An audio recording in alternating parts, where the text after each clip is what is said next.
புகையிலை மற்றும் போதைப் பொருட்கள் பயன்பாட்டால் உள்ள தீமைகள் குறித்த விழிப்புணர்வு இளம் மாணவ மாணவிகளுக்கு ஏற்படுத்துவது தற்போது அவசியமாக இருப்பதாக கோவை மாநகர காவல்துறை ஆணையாளர் பாலகிருஷ்ணன் தெரிவித்தார்.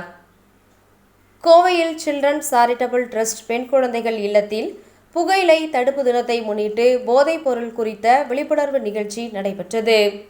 இதில் இல்லத்தில் வசிக்கும் குழந்தைகள் புகையிலை மற்றும் போதைப் பொருட்கள் பயன்பாட்டால் ஏற்படும் தீமைகள் குறித்தும் அதிலிருந்து வெளிவருவது குறித்தும் தத்துருவ நாடகம் மற்றும் நடனங்கள் மூலமாக விழிப்புணர்வு ஏற்படுத்தினர்.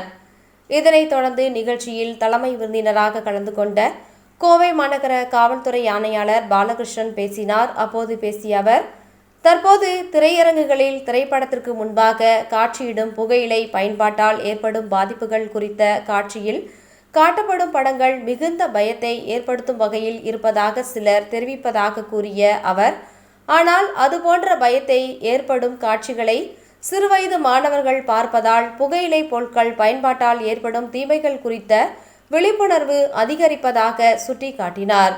தொடர்ந்து பேசிய அவர், போதைப்பொருள் மற்றும் புகையிலை பயன்பாட்டால் ஏற்பட்ட புற்றுநோயாளிகள் படும் துன்பங்களை நேரடியாக மருத்துவமனைக்கு அழைத்து சென்று மாணவர்கள் பார்ப்பது கூட ஒரு வகையில் விழிப்புணர்வு ஏற்படுத்தும் என அவர் நம்பிக்கை தெரிவித்தார்.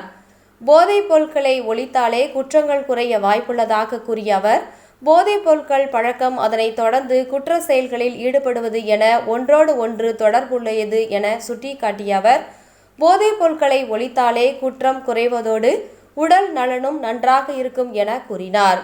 புகையிலை ஒழிப்பு தின விழிப்புணர்வு நிகழ்ச்சிகளை பள்ளிகளில் அதிகம் நடத்த இருப்பதாகவும் அவர் கூறினார்.